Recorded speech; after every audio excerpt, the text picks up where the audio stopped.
We are still waiting a few minutes so the other participants can join us. Thank you for your patience.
We are glad to be joined by so many participants. We kindly ask you to rename yourself with your name and surname and the country you are from. Thank you so much.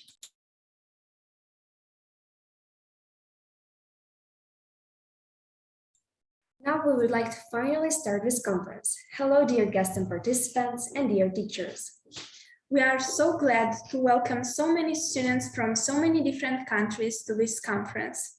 I am Francesca, and I am more than glad to be with you today. I am Adelina, and we are happy to moderate today's conference.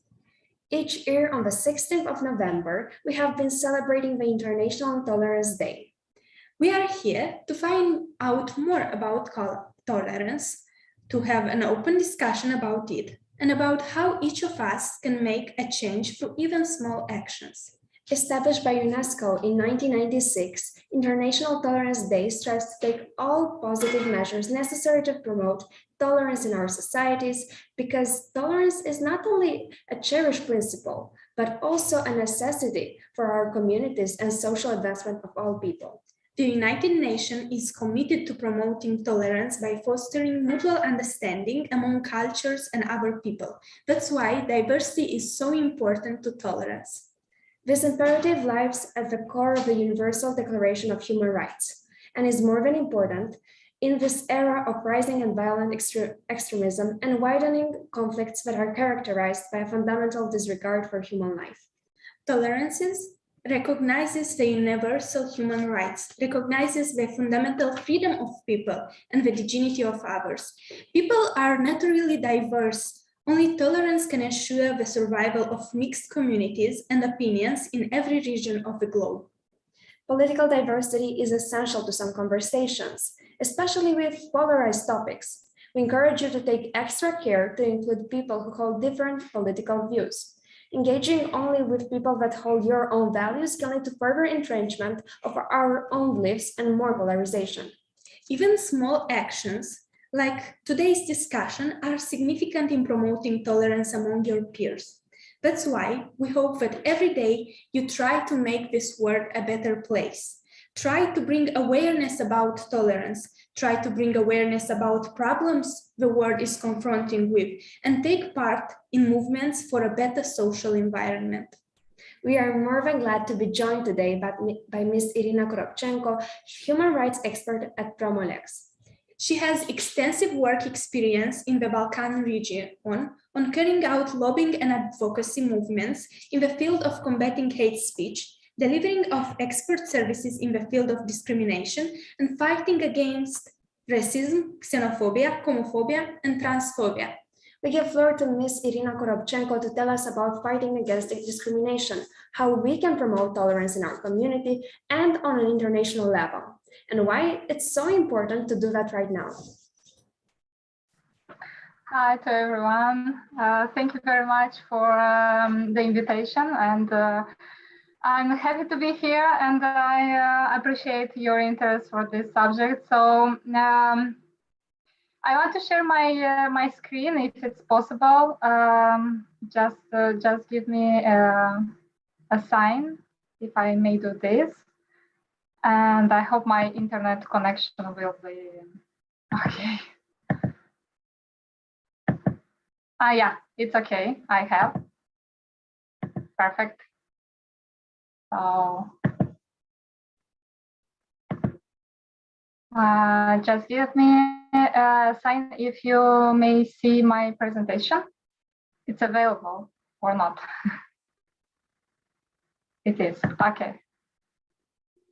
Okay. Nice. So yeah, so I'm Irina Koropchenko. So I'm representing Promolex Association. It's a human rights NGO from the Republic of Moldova that aims to advance democracy in the Republic of Moldova, including in the Transnistria region, by promoting and defending human rights, monitoring the democratic processes, and strengthening civil society. So I invited you after this event just to see more details about our activities and our priorities in the human rights field on our webpage. And also to find more reports or analyses regarding human rights in the Republic of Moldova and human rights violations. So I want to use time I have efficiently. That's why I want to mention few aspects or truths, let's say. So in general, the tolerance is about the long process of understanding and accepting of others, regardless of opinions, ethnic background, nationality, sexual orientation, etc. The unknown makes people suspicious and easy to manipulate, including from the emotional point of view. And the incomprehensible determines people to simplify information. That's why we, as individuals, use stereotypes and prejudices. Why it is a long-term process? Because it is connected to people's beliefs, experiences, and fears. The beliefs do not change easily because they are based on experiences, positive and negative, and on fears, especially the fear of losing something. Also, this process is connected to the networking, the community, and the social bubbles from Facebook, Twitter, Instagram, and other social networks. When we talk about the Republic of Moldova, I must mention that the society of the Republic of Moldova is not a tolerant one yet, but I think this society has the learning capacity. Unfortunately, our problem as society is that we don't know how and why to be tolerant. So the communism taught our society that the state think for people. So it was enough and at the same time important that people to think the same way, to have the same source of information, the same opinion, because they had to choose the same options, the only one anyway. So 50 years were not about pluralism or diversity. 50 years were about normality and taboo subjects. No disability, no different political opinion, no reproductive rights, no LGBTI people, etc. So maybe the worst thing which the Moldovan society learned was distrust of people and of authorities. So please remember this aspect because we will return to it. The war from 1992 was a political conflict, but presented by many politicians as an ethnic conflict, divided society. So nobody tried to do something for survivors and perpetrators of this political conflict. But, for example, Erwin Staub, a professor of psychology at the University of Massachusetts, who is specializing in the study of violent escalation, explains that the reconciliation is the mutual acceptance by groups of each other. It means that they come to see the humanity of one another, accept each other, and see the possibility of constructive relationship. What's happened in the Republic of Moldova after 29 years? The conflict has remained unsolved, and the human rights in the region are violated every day.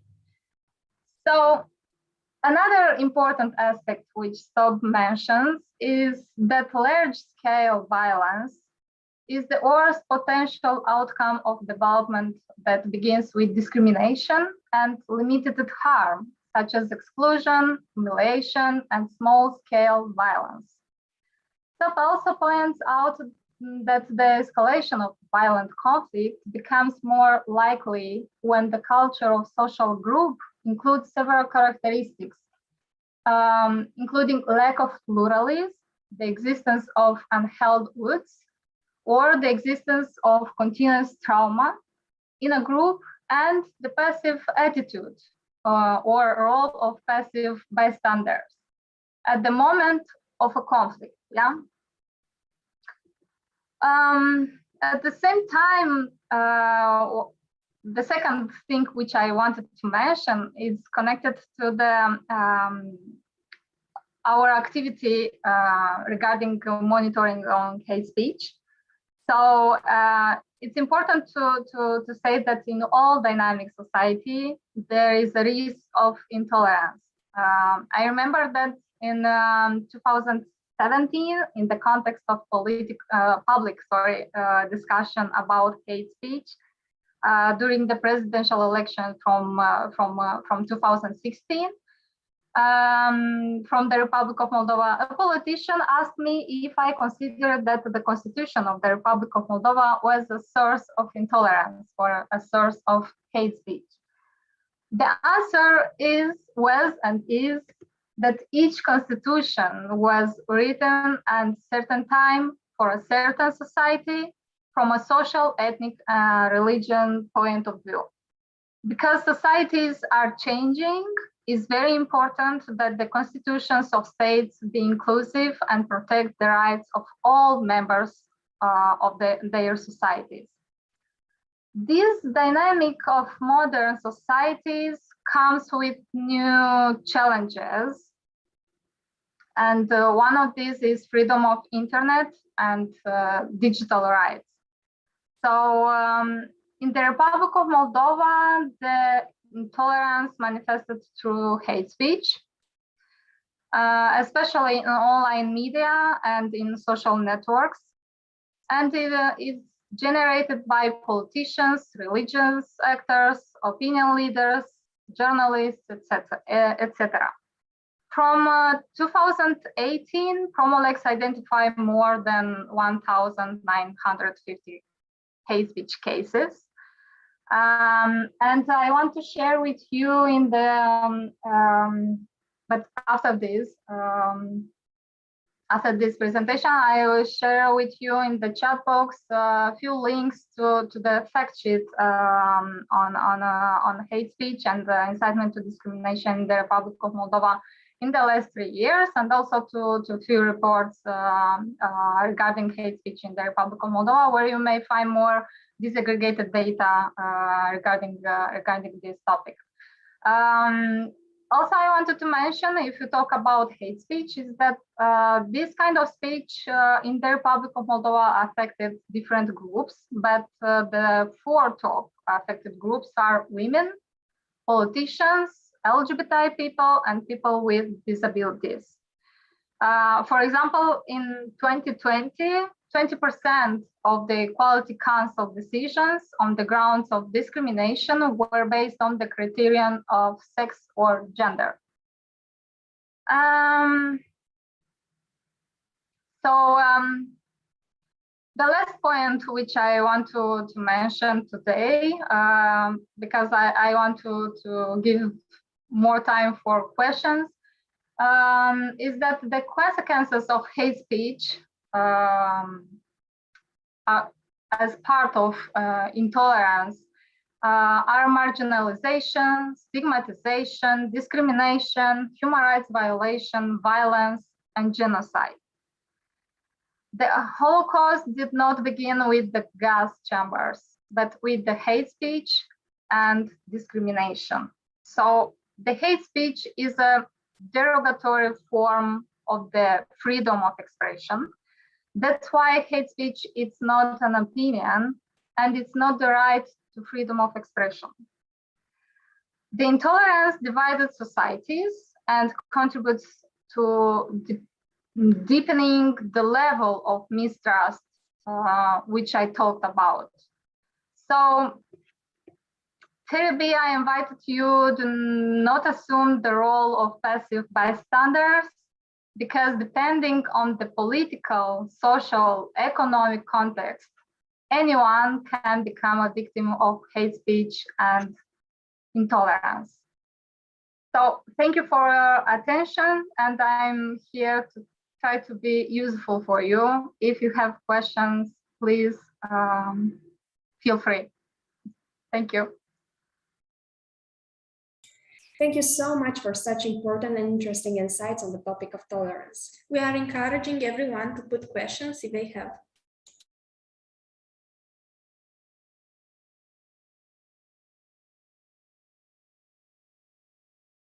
I have one.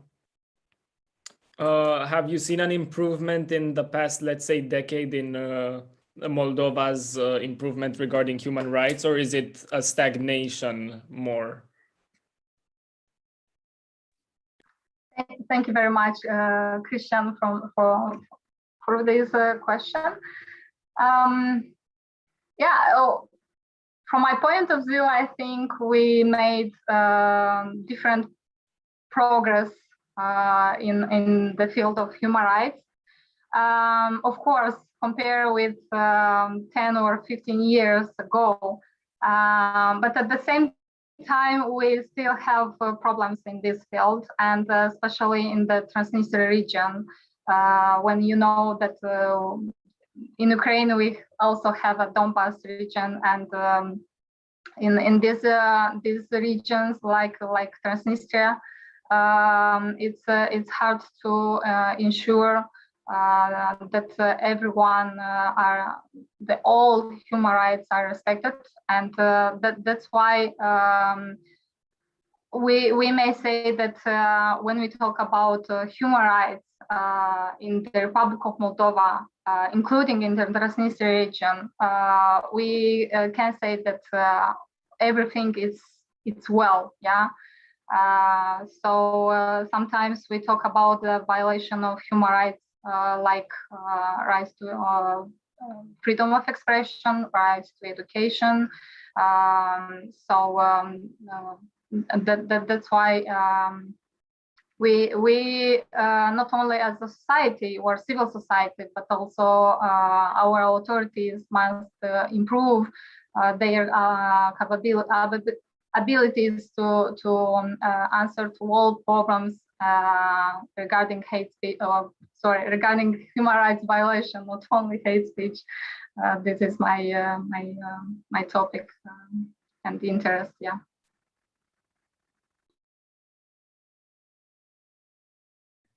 I have a question. First of all, thank you so much for the information. It was very useful.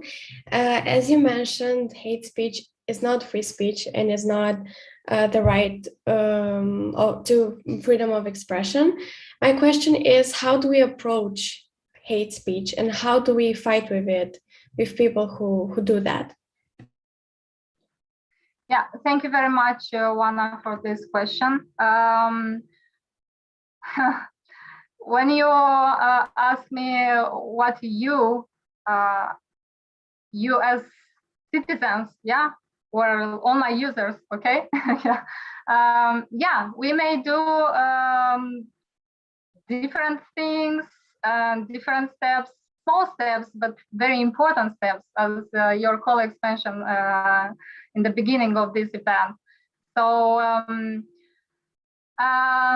I will talk more, specify more, maybe on our national legislation. So if you are a victim of hate speech, at the moment in the Republic of Moldova, you may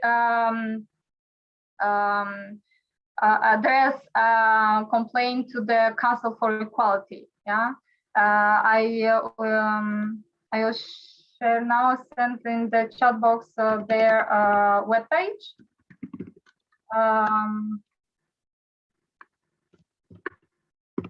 So, and they at the moment, the legislation permits them to analyze the hate speech cases through the provision from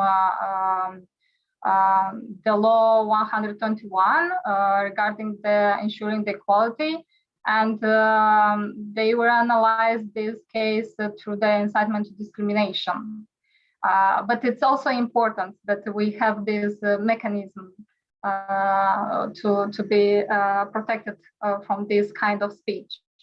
Also, if you are a victim of hate speech, or you are just hear or see, let's say, a hate speech message on TV, or you listen this kind of message on the radio, you may also send a complaint to the Audiovisual Council.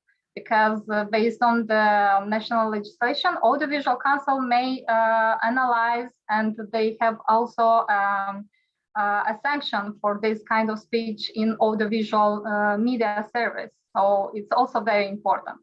But at the same time, of course, based on our monitoring data, I may say that usually in the Republic of Moldova, a lot of hate speech cases or hate speech messages we identified on social media and on social networks like Facebook, Twitter, Instagram, and YouTube. And in this case, first of all, you may report this message on administration of the social company. Yeah, I mean Facebook or Twitter or Instagram, because all of these social networks are part of the European Code of Conduct regarding the hate speech in online media, online space in general.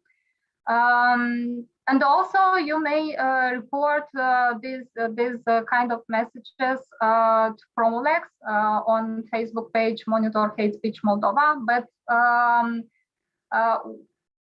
it's important to say that we use all this data to analyze and give more disaggregated data in our reports for our authorities, and to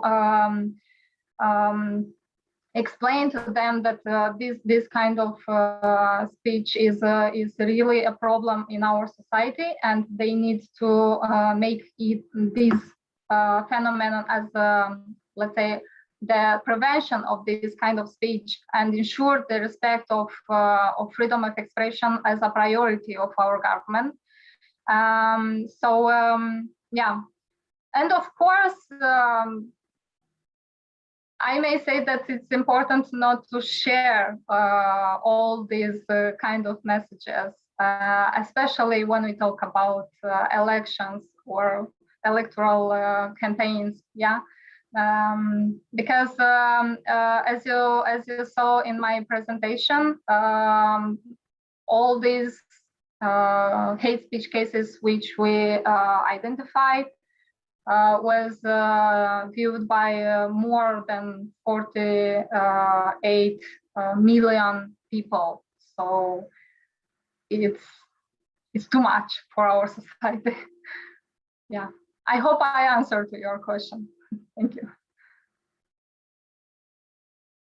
I'd like to ask a question. If we're talking about hate speech cases, how would you encourage teenagers to report them? Because in most schools, this is a normalized thing that happens on a daily basis. And how could you ensure their safety when they would report that hate speech case, and who would they even report it to? Because most administration in different schools in our country are pro it and often close their eyes when such cases happen.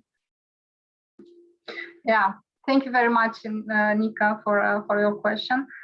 Yeah, you know, sometimes it's more about how we feel in the presence of this kind of speech. Sometimes we as a society, we don't understand that our message is a harmful message. It's a hate speech, or it's incitement to discrimination. And in let's say in the schools, usually this kind of speech takes a form as a bullying. Yeah. Of course, it's bullying is a specific phenomenon, but it's connected to hate speech also. So I just may say that you know, just try to imagine that you may be in the same situation of your colleagues. You know. Try to feel how this person feels when she or he is a victim of hate speech or of bullying. Yeah. In another mode, I can explain how to motivate you to report this kind of speech. You know, because usually from my, let's say, personal experience, I may say only in that moment when you are discriminated or you are a victim of hate speech, of bullying or harassment, you understand exactly what it means. And it's very important to not to be in this situation like this. So just to try to be to emphasize with people and understand their feelings when they are victims of hate speech. In the case, the second part of your question about teachers who accept these kind of messages and attitude, yeah, you know, sometimes we may you may help elder to understand different phenomena and different problems which we have. So first of all, I recommend that you may try to explain to your teachers what's happened, yeah, and that is really a problem for you. If they don't understand, of course, you may ask your administration to do something. Maybe they need trainings or workshops regarding this topic. Because again, I repeat, sometimes we don't understand that this is a problem because everybody lives with stereotypes and prejudices, you know, and this is our society. And what we may do is just to try to help others to understand more and better these problems regarding hate speech or bullying or human rights violation. And in the last case, of course, you may ask help to the Council for Equality, or maybe to the Ombudsman for Children Rights, which we also have in the Republic of Moldova. Yeah, like this. Thank you. I have a question too. If there's a Muslim girl who goes to school but she's with hijab and she gets a lot of hate and bullied of people around her in the school and out of the school, what advice can you give her? So is he right? He's right. You're right. Yeah. So the question is, could it be more exactly? I mean, like, I'm a Muslim girl and I'm with hijab. I go to school and sometimes I get a lot of hate and I'm being bullied because Okay. I wear hijab. What advice can you give me? Okay. So first of all, I apologize for this situation. Yeah. The same, which I mentioned, and I answered to the question of Nika question. So, yeah. First of all, I think it's really important for you to talk with people who may understand you and who want to listen you, because this pressure, emotional pressure on you is high, and I think it's important to try to be okay with you first of all. If you accept you, if you are okay with you, and you have friends and family and maybe teachers who support you, you may together organize different activities for your colleagues, which may help them to understand more the diversity, the differences between cultures, and that these differences are not a reason to discriminate somebody. Yeah. And I hope that in your school you have colleagues and teachers who may support you and find a solution. If not,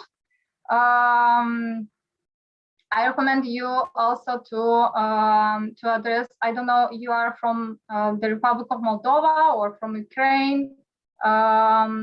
But sorry, you are from Bulgaria. Yeah, I don't know exactly, but I think you have also the equality bodies as Council for Equality or Ombudsman office. So I think you also may ask them to help you, because if your school administration did not take any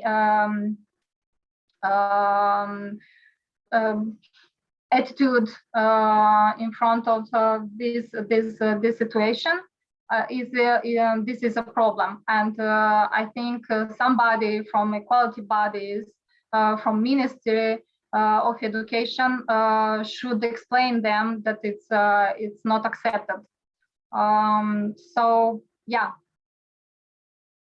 I hope I answered your question, and I hope everything will be okay.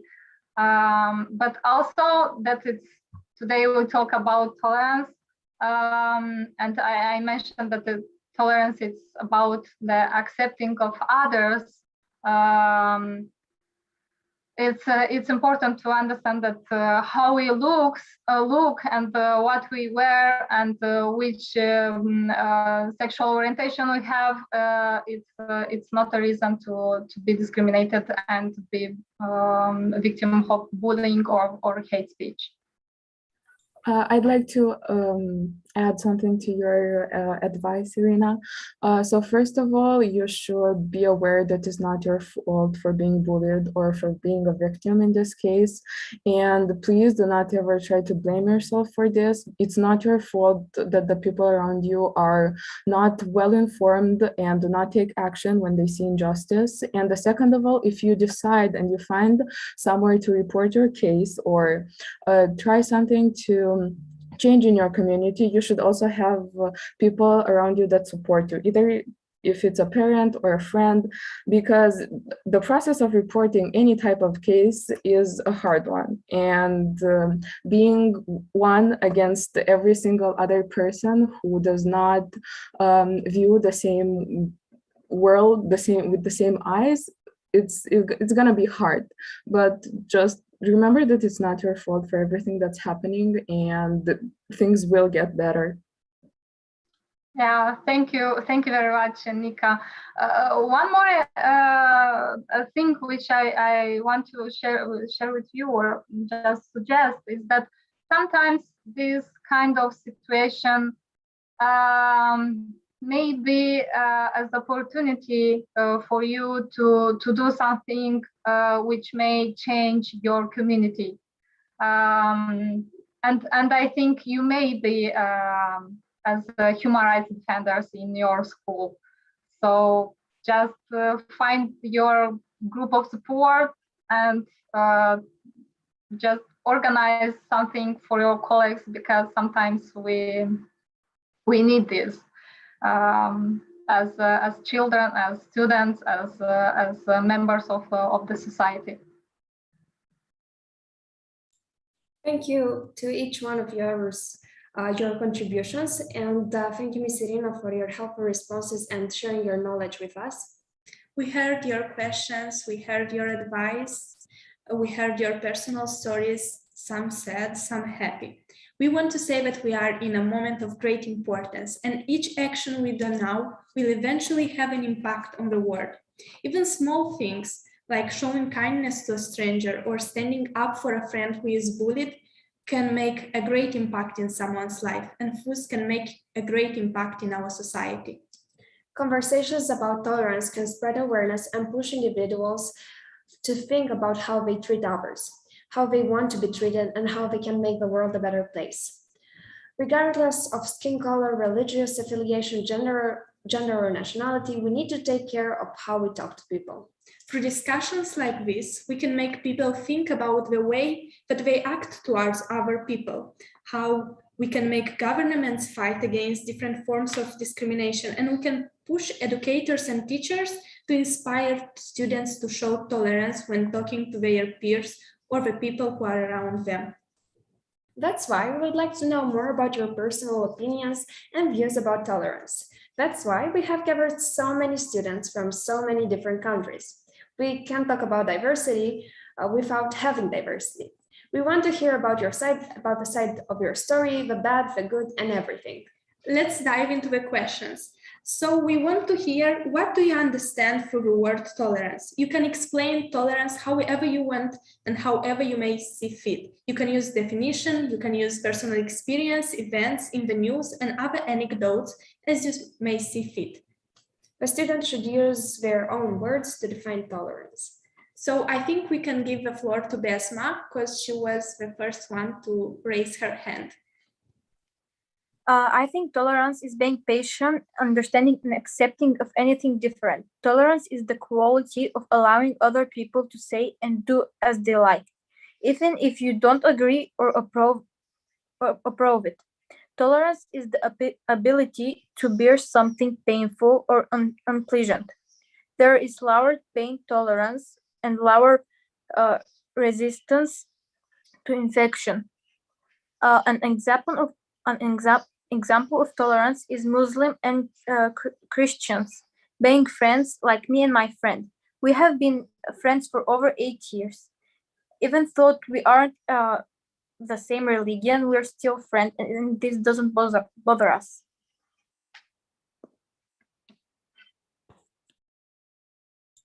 Thank you so much for your response.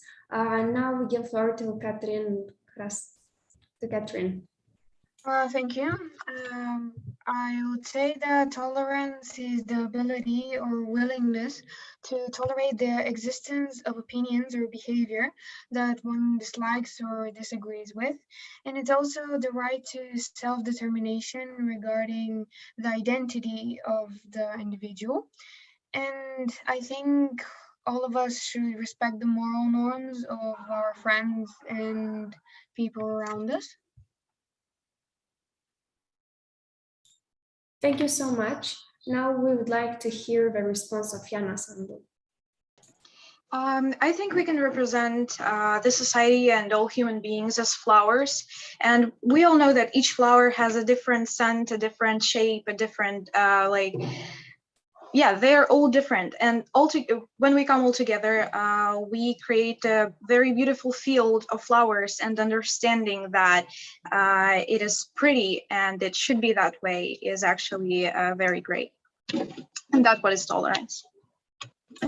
Thank you so much, Anna. Can we have a response from Romania so we can include all countries?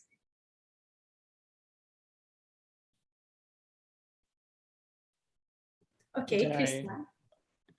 So tolerance, in my point of view, is not only the ability to include everyone and be able to create this ecosystem, which is society, and be able to integrate everyone, but it's also the ability to act against intolerance, because as Elie Wiesel said, who is a victim of the Holocaust, he said, I'm paraphrasing, something like inactivity is just as bad as being part of the oppressor. So tolerance also entails this active part of actually trying to tackle the issue and trying to improve the current situation. Thank you so much. Now we would like to hear Alina's response. So first of all, good afternoon, dear colleagues and students. Meridian International School family members would like also take part in this conversation. Students Maria Shramko, Emma Efremova, Hafsar Dugdu, and Maria Piltay would like to share their opinion. But first, let me just maybe a small word in case. So first of all, for me, what is tolerance? That's accepting, understanding, and sympathy. I'm lucky enough to be part of MIS, and I can witness every day all of this. Since at our school there are representatives of about 37 representatives of different countries and nationalities. So, and all of them, so representatives different religions, states, yes. So, and we are friends. We are like family. So thank you so much. Thank you, Alina.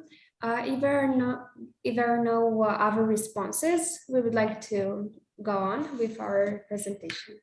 In 1996, the Declaration of Tolerance was adopted. According to it, tolerance is respect, acceptance, and appreciation of the rich diversity of our world's cultures, our forms of expression, and ways of being human. It is fostered by knowledge, openness, communication, and freedom of thought and belief. Tolerance is harmony in difference. It is not only a moral duty, but it is also a political and legal requirement. Tolerance, the virtue that makes peace possible, contributes to the replacement of a culture of war by a culture of peace. So, like this, your personal stories are included in the official definition of tolerance. And now we would like to hear your personal stories. I mean, have you experienced being tolerant, or maybe the opposite, being the target of intolerance? And what happened? Now I think, Besma, you can talk. I see you've raised your hand. I have experienced being the target of intolerance. When I started wearing the hijab, it was a little bit hard for me because I was getting a lot of strange looks from people around me, which made me feel left out of everything. But that didn't stop me from wearing the hijab, because that part of wearing the hijab is in our religion, the Muslim religion. Women who choose to wear the hijab, it allows them to retain their modesty, morals, and freedom of choice. They choose to cover because they believe it's liberating and allows them to avoid harassment. Once, while I was walking on the street, some guy started laughing at me and making jokes about me because I'm wearing hijab. But it didn't bother me because I'm wearing it for me, for my religion, not for people because for people to judge me, because this is something that's important for me, and I don't care what people are going to say because that's none of their business. Like, that's part of my religion, and I stuck with it. Thank you so much, Besma, for your courage to share your personal stories. And I think we should all take your advice and do things for us and be us and accept us the way we are. And we should not make ourselves fit into the society. Thank you so much for your story. Now, is there anybody else who would like to share their stories? Okay, you can go on. Yes, I've experienced intolerance. When I was little, I was going to trainings, and one time one of the mothers of my friends said that she would take everyone of my friends home. But after trainings, she said that I couldn't get in the car only because I'm Muslim and all of the other my friends were Christians, and that was the problem. And yeah, that time I felt so discriminated and bad. Thank you so much for sharing your stories. I'm sure it was awful for you to feel that, and I'm sure you have fought with this discrimination for a long time, but now you're rising and speaking about it. And now we would like to hear Hafsa's response. Hello. I have faced with tolerance in my life. So as a Muslim who is living in Ukraine, everybody is Christian here. And once I wanted to play basketball with not my friends, but like the people in the street who are Christians. And when I came up to them, they were like, who are you? And they questioned who I am. And when I said that I was Muslim, they accepted me for who I am and let me play with them. Instead of being like, oh, you're Muslim, you cannot play with us. They just accepted me and we played all together in a friendly way. Thank you so much, Hafsa. Don't forget that every story, the story of Suad, the story of Besma, the story of Hafsa, they are inspiring. Even the bad ones can make us acknowledge that we should make a change in our society. Maybe somebody else from another country wants to share a story.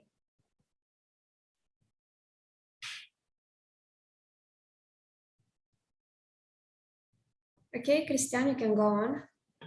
I mean, personally, I haven't firsthand experienced, luckily, intolerance, but you can see it, for example, on social media very often, especially in Romania now with the political dynamics, with a very far-right party growing in Romania at an alarming pace. You can see huge discrimination against minorities such as the Hungarian people and refugees, obviously, considering the refugee crisis that's currently going on in Belarus and Poland. We can see, for example, you look on social media constantly, you see just an echo chamber of just bad messages, and you can see it on people on the street sometimes just protesting and talking about very negative messages regarding the dynamics of refugees and different religions.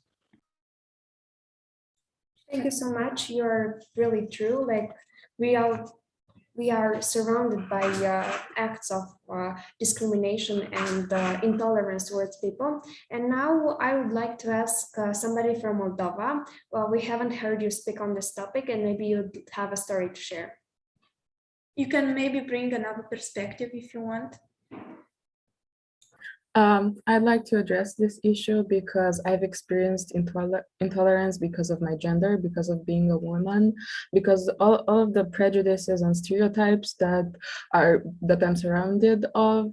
And sometimes you just have to deal and listen to phrases like you're a woman, your place is in the kitchen, or you cannot pursue a career in STEM because you're a woman, or even from teachers and family.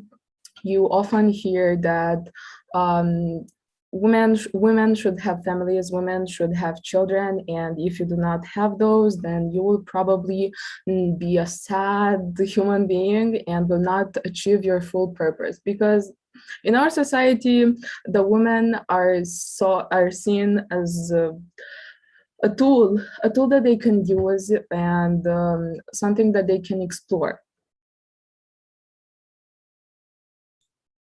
Thank you so much, and thank you. Okay, I see we have another person that wants to talk on this topic. Emma, you can talk. Yes, thank you very much. I would like to share a story, not of my own, but of my friend, which is not connected to religion, but to appearance. She was being shamed for her weight and for the way she looked. And certain people did not want to accept her. They did not want to be friends with her just because of the way she looked, but they did not know that she was actually a really nice person inside. And I really helped her in this and supported her in finding people who will appreciate her for who she is and not for the way she looks. Thank you so much. We really do appreciate your stories, and because they actually show how real this problem is, how real is the fact that people discriminate people based on gender, weight, the way they look, or even religion. This problem is so actual, and we need to fight for a more tolerant society. Each story you shared was filled with courage and empathy to fight for the greater good. You remind us that diversity comes in so many forms. Diversity comes in physical appearance, diversity comes in gender, as Nika said, diversity comes even in religion. So we have to learn to be tolerant. Yet, in your stories, we saw that some people, they choose to be intolerant, they choose to bully, they choose to discriminate. Then it's only natural to ask ourselves, why is this happening? It gets down to a fundamental thing. Is tolerance born or learned? We want to hear your opinions on this. Can we learn tolerance? Okay, maybe Jacqueline, you can talk first, and then we will get to the other people. Thank you. In my opinion, I think intolerance and being mean to people is not born but learned, because I believe no human being is actually born with this hate in their heart and their mind. I believe that when a person turns out to be harassing somebody, it is something learned from the environment that they grew up in, maybe from their family members, the values that they were constantly being exposed to. And I do not believe that this hate for other people, for other nationalities, for other genders, is something that we are born with, because we can also learn to love and to accept other people and to be more tolerant, as you all said. Thank you so much. You're right. Sometimes this intolerance is brought up in families. Now we would like to hear the opinions of other people. Maybe Ioana Radu can talk about this. I do agree with Jacqueline. From my point of view, we are born tolerant. Take, for example, toddlers of different genders and races, and there will be no discrimination. In my opinion, we are influenced by those surrounding us, and before we're conscious of ourselves, we're prone to copying other people's behavior and beliefs. Thank you so much, Ioana. As you said, and as Jacqueline said, we are born to love. Let's give the floor to Masha from Ukraine. I believe that being tolerant is something a person is not born with. It is something they learn along their life. Young adults, and especially children, they mirror the behavior of the people who they love and admire. And if they are surrounded with people who are tolerant and respectful of others, their points of view and beliefs, I believe that the child who is surrounded by this will also grow up being tolerant. And yeah. Thank you so much for sharing your perspective. Now we can hear maybe Sophia's perspective. I think tolerance is something that a person learns to understand using their innate ability to empathize. Of course, there are exceptions to this rule with mental disabilities and people not knowing what empathy is from birth. But as babies, we are usually born into so much love that the idea of hate is something that is ingrained into our brains by someone else, and it can be so easily forgotten when we remember how much love there is in the world. And I would also say that intolerance is something that we are taught before tolerance, and it is the reason for so much of the injustice and the flaws in the societal system today. Thank you so much, Sophia, for reminding us that we should teach kids tolerance first. And we give the floor to Besma. In my opinion, tolerance is learned because you will never see intolerant behavior from a baby unless he or she saw or listened to intolerant one.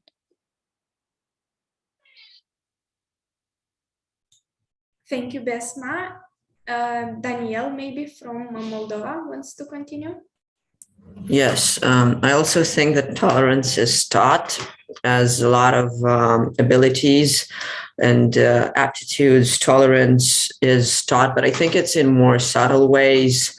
You don't, unfortunately, you aren't actually told that you have to be tolerant till you actually experience it and you understand it and you get a little older.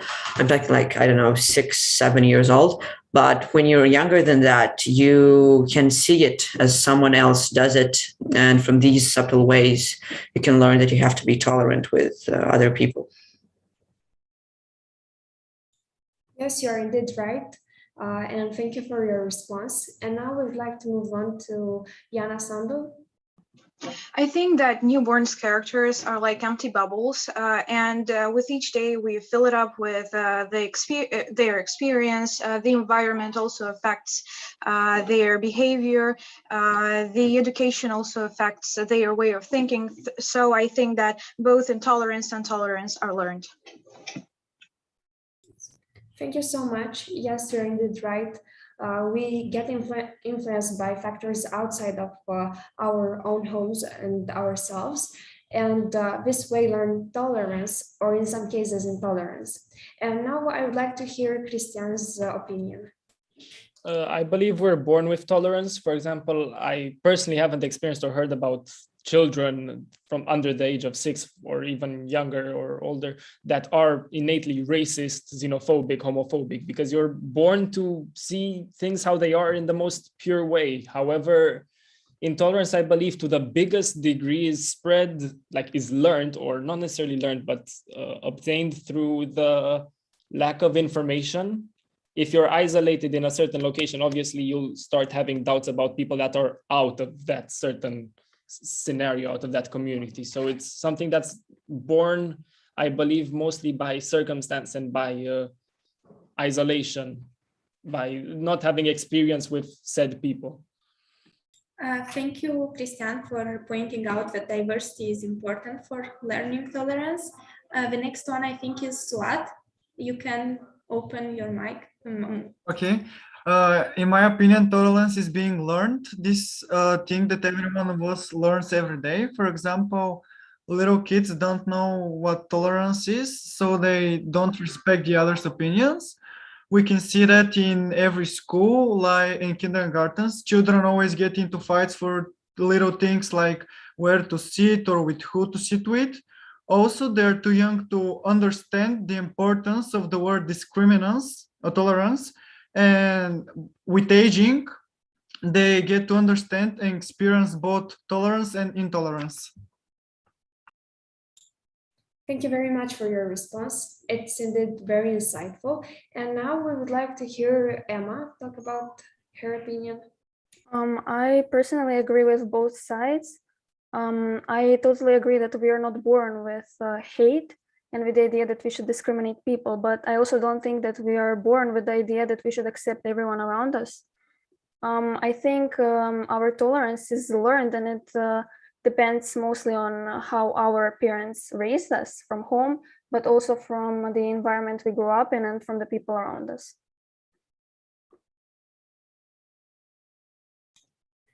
Thank you, Emma. And if no one else wants to share their thoughts on this question, I think we can move on. According to what you said, and according to the definitions in the dictionaries, acceptance means agreement. but tolerance means putting up with someone. In real life, do you think there is a difference between tolerance, understanding, and acceptance? And if there is a difference, what makes this different? And is it important, the difference between agreement and tolerance? Okay, Catherine, maybe you can talk on this. Thank you. I would like to say that all three words have its own meaning. For example, understanding is the ability to understand something, to comprehend something. Accepting is the ability to believe or come to recognize a statement as valid or correct. And as we already discussed, tolerance is the ability or willingness to tolerate the existence of opinions or behavior that one dislikes or disagrees with. But tolerance, in my opinion, combines both the understanding and the acceptance of the difference, because it is the real respect for the other party that is important.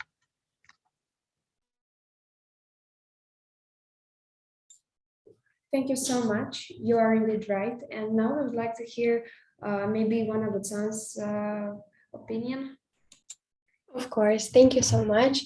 I feel like there's a difference between understanding something and actually taking action. And I feel like we should understand our own privileges and understand other people's disadvantages and actually do something about it. And us as teenagers, what we can do now is educate ourselves, educate the ones around us, and maybe try to change people's mind in order to do something more important when we grow up and when we can actually get involved for a job or other methods. Thank you so much, Joanna, about reminding us that we should understand our privileges and we should accept that others are different. And then with understanding of our differences, we should accept them. I think Andrea Pascaro can go next. Yeah, well, I think that they're all very different terms, but I also think that they have one very important value to all of them, and that is respect. I think that respect is very important when it comes to tolerance, understanding, and acceptance. But tolerance is more about taking action, and it's more about, I think, showing that you actually understand what tolerance means, and not just because we can talk about tolerance, but it doesn't mean that we actually are tolerant. It means that we like to talk, right? We have to show that our actions prove our words. That makes sense. So thank you. Thank you, Andrea. You're indeed right. Our actions matter a lot when we talk about tolerance. And now I would like to hear Ilinka Sandu's opinion. Thank you. In my opinion, I believe that there's a definite difference between tolerance and acceptance or agreement. And I believe that tolerance is harder to obtain and more precious than the other two, as I see that when you agree with someone and you accept them, you have the same beliefs, you're similar to them in that regard. However, tolerance refers to the fact that even if you are different to that person, you don't have the same beliefs, you can still respect them, you can still see them as a human being and not discriminate against them or treat them as less than just because you don't agree with them and they're different to you. Thank you so much, Ilinka. I think Besma can go next. Tolerance infers patience, while acceptance infers agreement. In other words, you can tolerate something without accepting it, but you cannot accept something without tolerating it. Thank you so much. You're right. We can't accept something without tolerating it. You are right. There is a relation between them, and one includes the other, and so on. Yeah, and now we would like to hear maybe Daniel Sargento's opinion. Yes, sure. So I also think that there are different terms, of course, But I think that everyone should learn to be at least tolerant. Maybe you don't support their ideas or anything. Well, you should at least be tolerant with them. I know certain scenarios when some children are different on certain aspects. And instead of doing what most guys do, they make fun of them. You should just, if you don't agree, don't talk about it, so you wouldn't hurt him. And or if it's something like constructive, or I don't know. Just tell him in a good way if you have a different opinion, but nothing bad and nothing, no bullying. Thank you, Danielle, for your opinion. It's important to not contribute to the spread of hate speech and the spread of bullying. I think Masha from Ukraine go next. We give the floor to you. I think that tolerance, understanding, and acceptance are definitely very different things. However, they still do have a lot of similarities. And if you're talking about tolerance, I believe that a tolerant person should be both understanding and accepting of others.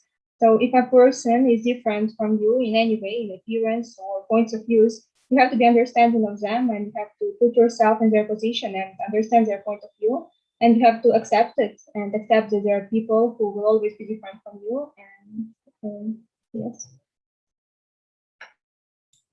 Thank you so much, Masha, for your response. And now we would like to hear Nika's opinion. So I have a different approach, and I would also like to ask Irina about it. I'd like to talk about the negative implication when speaking about tolerance, because it is often viewed as different than the actual definition that you mentioned as respect. Tolerance often implies that others can determine if they tolerate you or not. So basically, they rule norms that you have to meet in order to feel welcome or to feel accepted. So in my opinion, I'd argue that tolerance functions as a subtle social mechanism that contributes to domination and inequality, because inescapably it's patronizing, and therefore sometimes it implies that you have the right to choose who you tolerate or not, and you are able to do that because of the privilege you have. I've read multiple articles on the subject, and minorities and groups often argue that they do not want to be tolerated, they want to be respected, which is different. Yeah, thank you, Nika, for this this mention. I may say that, in my opinion, when we talk about tolerance, we have two meanings of this word. So, first, the meaning of the tolerance is that you mentioned from the dictionary, yeah. And the second one is that we talk about in the context of Intolerance Day, International Day of Tolerance. Yeah. So I agree that usually I prefer to talk about accepting than about tolerance. That's and the reason because I do this is first of all because as the society level, on the society level, I mean our society, they understand the tolerance through the first meaning of this word, yeah. And when you oblige somebody to do something, of course we can have a good result, yeah, of the process. That's why usually I prefer to talk about acceptance than about tolerance. That's but it doesn't mean that that the tolerance as a concept, when we talk about human rights, is wrong, yeah. Just because every language is dynamic and is correspond to the progress of the society, you know. That's why for me it's okay if you want to talk about acceptance, but use the term of tolerance. Because you mentioned that the tolerance is when somebody obliges you or who you must respect.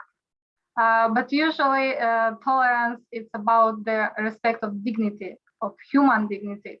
When you talk about the respect each other, it's total different discussion, yeah. But human rights is about the respect, the human rights respectation. So and about the respect of human dignity, yeah. That's why, yeah, this is my explanation, if I may say.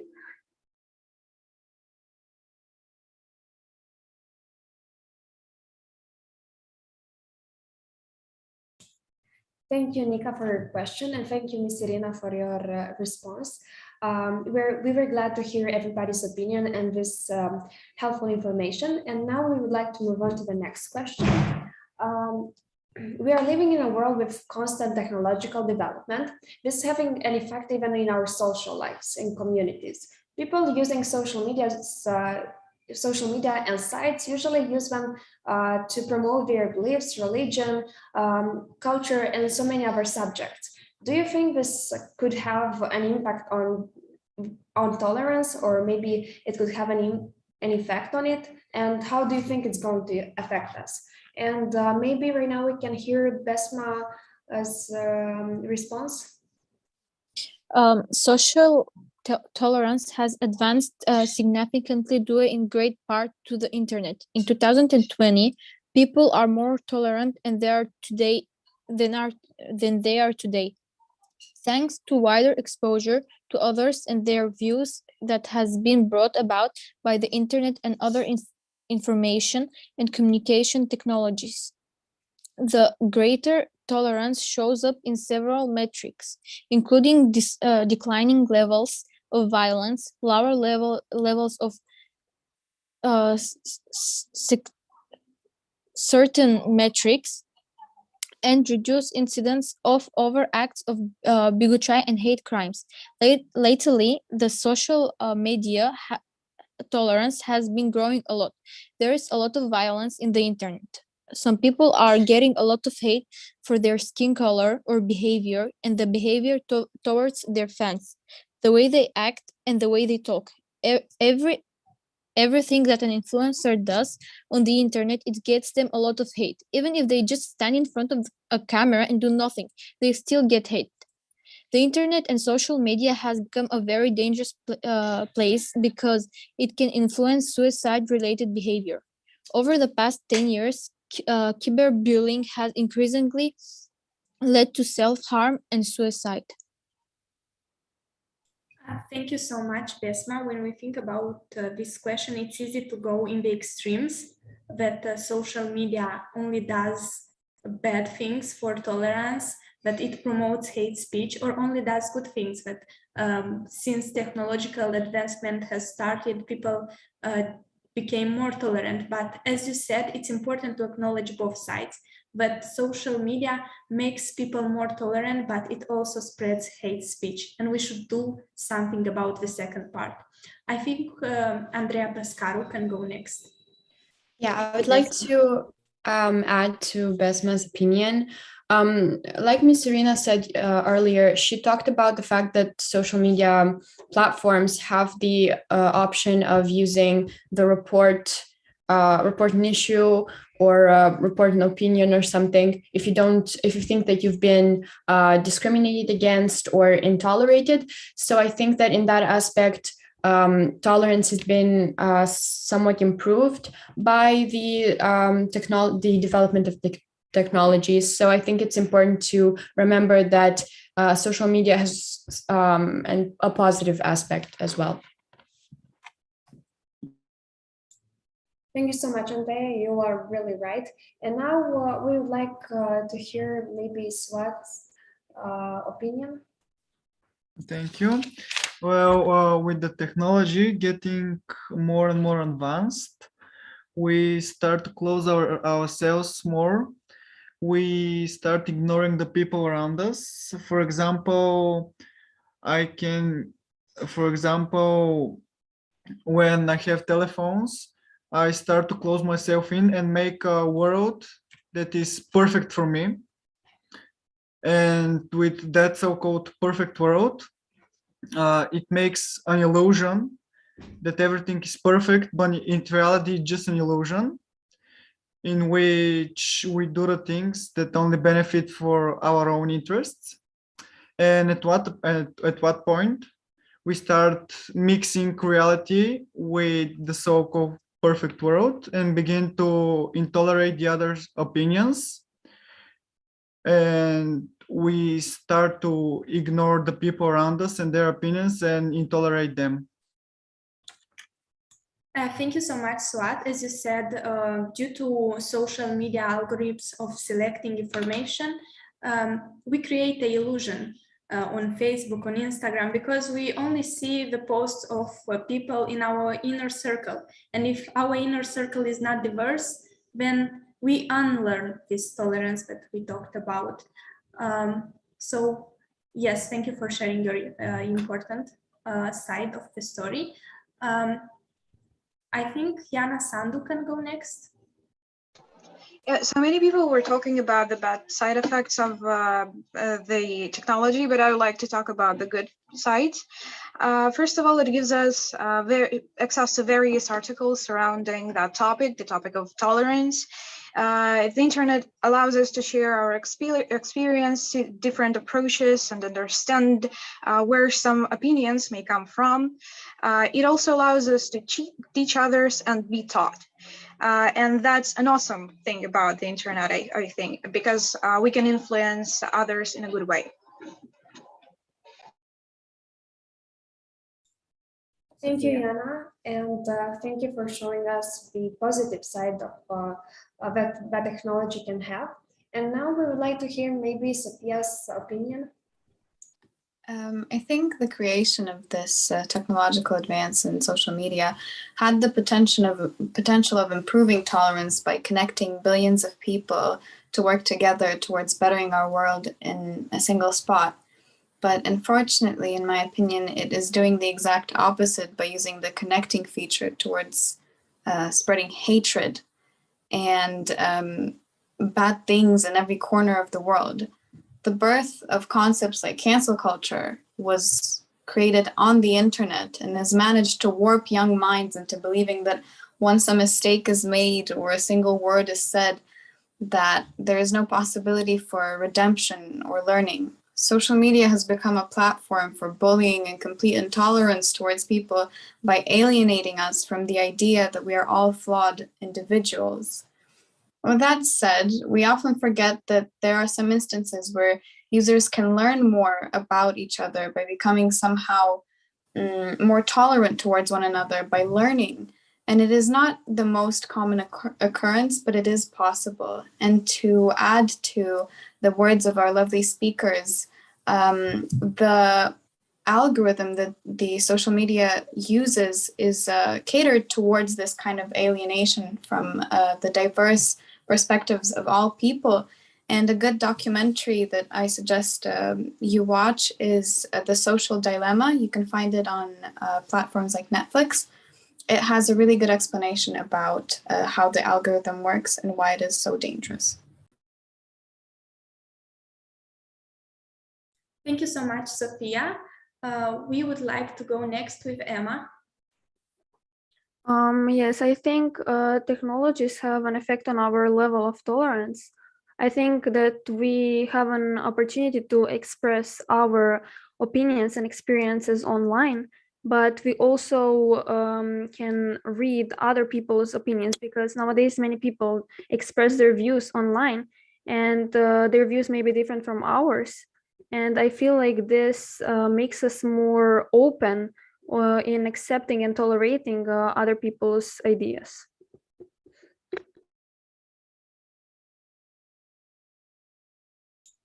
Thank you so much for sharing your opinion. Interestingly enough, tolerance means accepting any kind of speech, respecting any kind of speech, all the way from the left to the right, or from authoritarian to libertarian. That's because limiting speech would go against tolerance. And some people go so far as saying that we should not limit hate speech, but we saw that hate speech is harmful, and we should teach people to not do hate speech. In a way, we want to know your opinion on the question, do you agree or disagree that we should tolerate with the intolerant? What do you think about this Christiana, question? maybe you can go first. Personally, I believe that this is obviously an ideal scenario. This, in my personal opinion, is not possible, but education should be the primary way in which you should deal with intolerance. So first of all, if you educate the intolerant, you have a chance at making them less tolerant, because when you punish someone, for example, let's give example with the people that are anti-vaccine in Romania, for example, you put regulation. They wanted to pass this motion where it was mandatory in specific scenarios to actually have the vaccine. Those people then got very angry, and actually the punishment of the intolerance led to even more intolerance. So it leads to a feedback. So personally, it should be, in my personal opinion, the best way on the long term would be a passive way of resolving it, through education, through cultural initiatives, through cultural exchange missions and stuff like that, primarily. Thank you so much, Christian. This is the paradox of tolerance. We cannot make people tolerant if we punish them. We must teach tolerance through acceptance and good actions. Besma, you can go next. In my opinion, unlimited tolerance must lead to the disappearance of tolerance. If we extend unlimited tolerance even to those who are intolerant, if we aren't prepared to defend a tolerant society against the onslaught of intolerant, then the tolerant will be destroyed and tolerance with them. We should therefore claim, in the name of tolerance, the right not to tolerate the intolerant. Thank you, Basma. You're right. We should not tolerate the intolerant, and we maybe should somehow make that as a rule for people worldwide. And I would like to hear somebody else's opinion, maybe. Andrea Pascaro, you can talk. Yes, thank you. Well, I think that tolerating the intolerant has different meanings. I think we should lead by example and definitely tolerate everyone, but it is not okay to just ignore if someone is being intolerant. I think we should either talk to them or try to report the situation to the administration if something happens at school, for example. But I don't think we should just let intolerance slip by, because they'll never learn and they'll never understand what tolerance is. Thank you so much, Andrea. As you also previously mentioned, we should lead by positive action. Suat, I think you can go next. Thank you. Well, I partially agree with the statement, tolerate the intolerant, because from one point of view, most of us are taught to be nice and kind to everyone, even if they don't deserve it. But in my opinion, there is a borderline after which you should not tolerate the people that don't deserve it. If someone doesn't respect your different opinion, whatever it is, then, and he doesn't admit that she or he isn't rude, you don't have to tolerate them, because if you don't get the same attitude, you shouldn't be kind and nice to the person to the other side.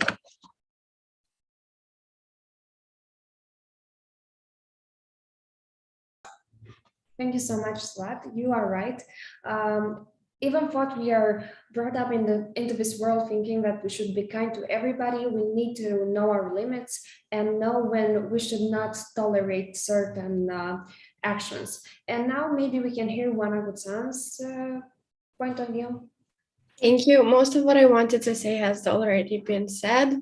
As Andrea mentioned before, I feel like when you say nothing is worse than when you're indifferent. It's worse than you're maybe trying to change something, because it's important to reach out and to get the information you need in order to change something. And as I said before, education is key, and to inform ourselves is the most important thing. Thank you everyone for pointing out so many key statements like education is important, we should know a limit to tolerance, and we should lead by positive examples, as Christian and Andrea said. I think we can go on with the next question. We have talked so much about intolerance, and one of the ways of solving this problem that's being implemented by some companies is affirmative action. The term of affirmative action refers to a policy aimed at increasing workplace or educational opportunities for underrepresented parts of society. These programs are commonly implemented by businesses and governments by taking individuals' race, sex, religion, or national origin into account. For example, during the Black Lives Matter protests, universities in the United States agreed upon lowering the difficulty of receiving the grades for Black students. Students at the University of Washington demanded that Black students should not face difficult exam and time constraints because they are too busy fighting for their rights. What do you think about affirmative actions or maybe this situation? And are the way to improve a tolerance towards group or people? What do you think? Maybe we can hear Besma. Last year in July in America, there were a lot of protests about Black Lives Matter. There were hundreds of people who were killed and taken by the police, and all of that for what? Just because someone's skin color is darker than the white people? That isn't a reason to kill someone. I'm so happy that a lot of people were helping the people who are in danger to survive this thing, because if someone's skin color isn't white, that doesn't give you permission to kill them or the police to take them. That's a horrible thing. When I first started wearing the hijab, I was getting a lot of stares, a lot of things being said about me, about how I dress, how I look. It's sick because you cannot judge someone just from the way how he or she looks or how they dress or what their religion is. If I'm Muslim and you're Christian, that doesn't put me underneath you. That puts me next to you, because we are all human beings and we have to support each other, not to hate each other or to talk bad about each other. If I'm Muslim girl and I'm wearing a hijab, does it make me a bad person? No, it doesn't, because you cannot judge someone just from the way he or she dresses.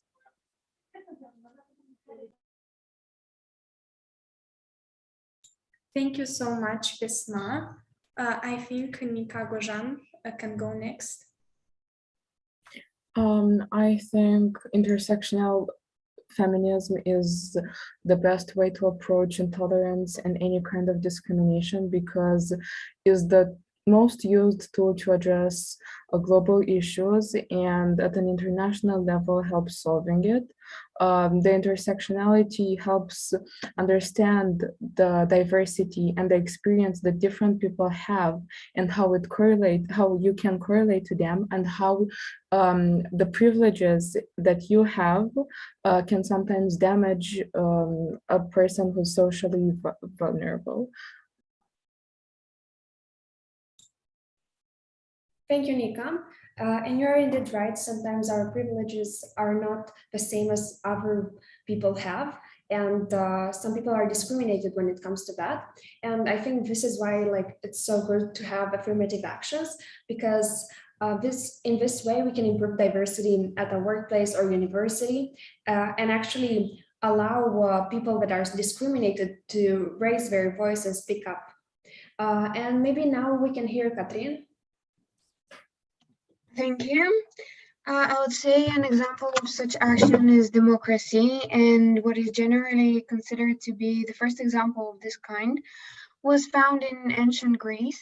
And modern democracy is based on the guarantee and protection of fundamental rights, which ensures freedom of speech, opinion, cultural, and self-determination, and so on.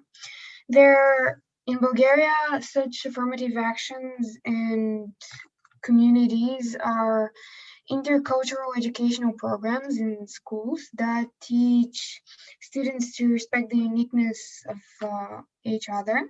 And in my opinion, tolerance is determined by being positive about things and not judging others based on their opinions on certain matters. And affirmative actions are an effective way of creating a safe environment for different groups and communities around the world. Thank you so much, Catherine, about mentioning democracy and the changes we need to make in our communities. Christian, you can go next. I personally believe affirmative action is an efficient way on the short term because you provide everyone with equal opportunity. However, for example, from a university's point of view, if you think about the limitations of affirmative action, you think about them lowering their academic standards to a certain degree is not necessarily beneficial because they certainly have a certain status and something like that. But till then, they need, for example, affirmative action is good as a temporary choice, which allows the rise in entrepreneurial minorities or development and the rise in tolerance, which then can allow the minorities to actually get the proper education, the proper healthcare, which leads to them naturally being able to achieve such thresholds without the need for affirmative action. But in short, it's good for the short term, and it's a way to actually develop beyond this project. Yeah, thank you. It's indeed a way to give them a push for a short term, like you said. Up till now, we covered a broad range of ideas. We heard about your personal stories, about the changes that we want to be made in our societies, about how we should treat each other with kindness and understand diversity. Now we want you to share your thoughts about what actions still need to be done in your communities. How can intolerance can be countered? On this topic, you can approach a branch of ideas. You can talk about changes in law, in education, in individual awareness, in providing informational sources for people, and in possible local projects for students. You can talk about anything you want, about changes in every part of the society. Besma, you can go first. I'm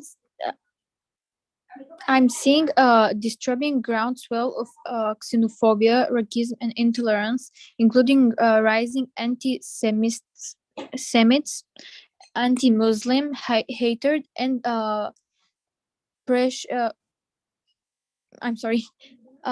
social media and other forms of communication are being exploited as platform of bigotry.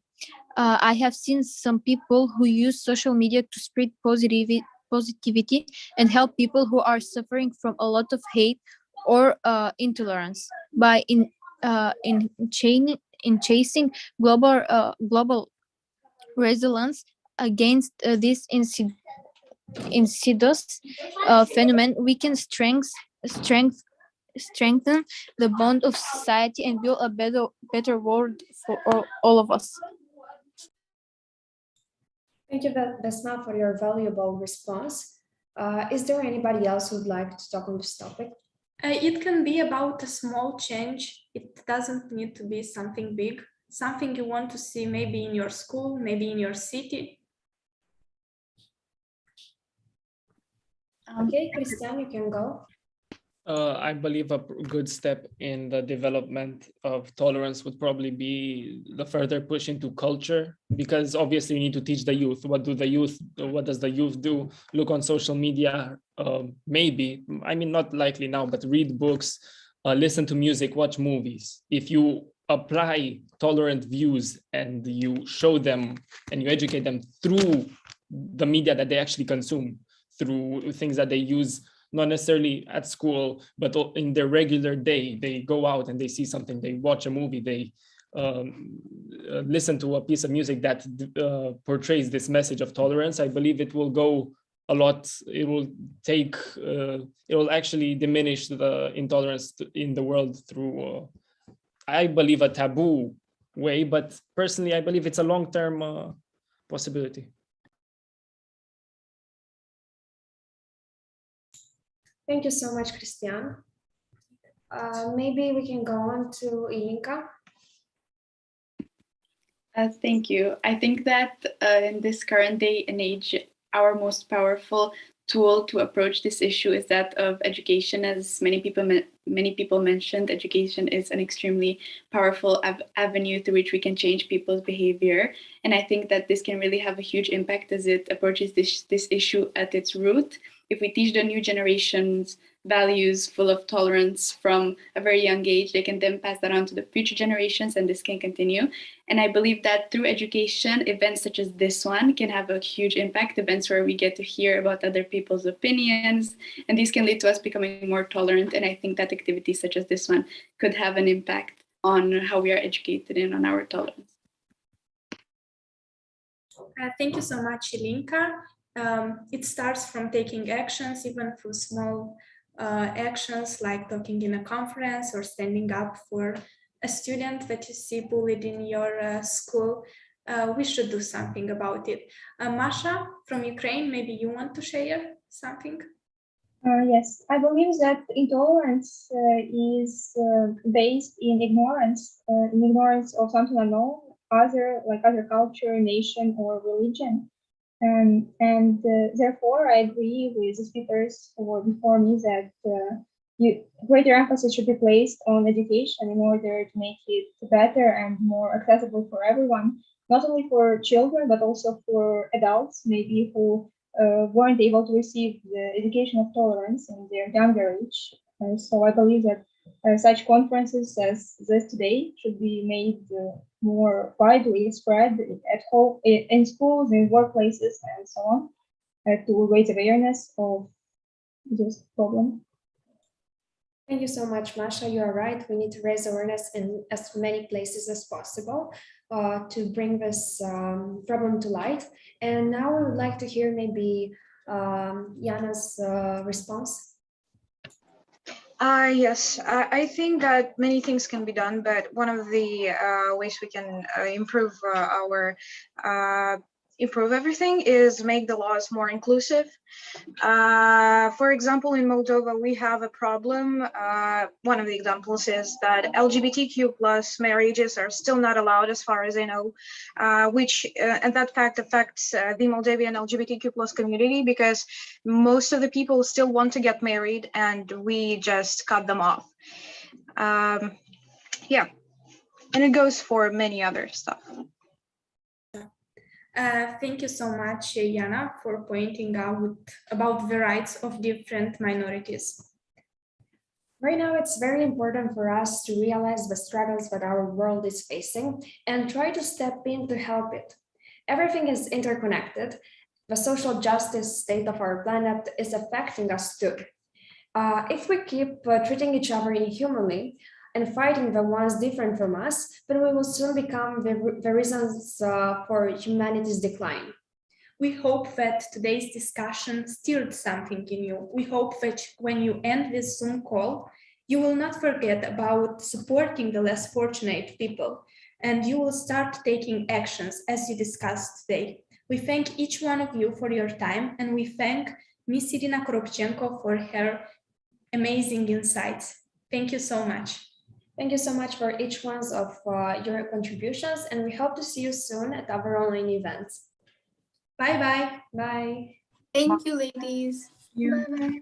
Thank you. Goodbye. Bye. Thank you. Bye. Bye. Thank you.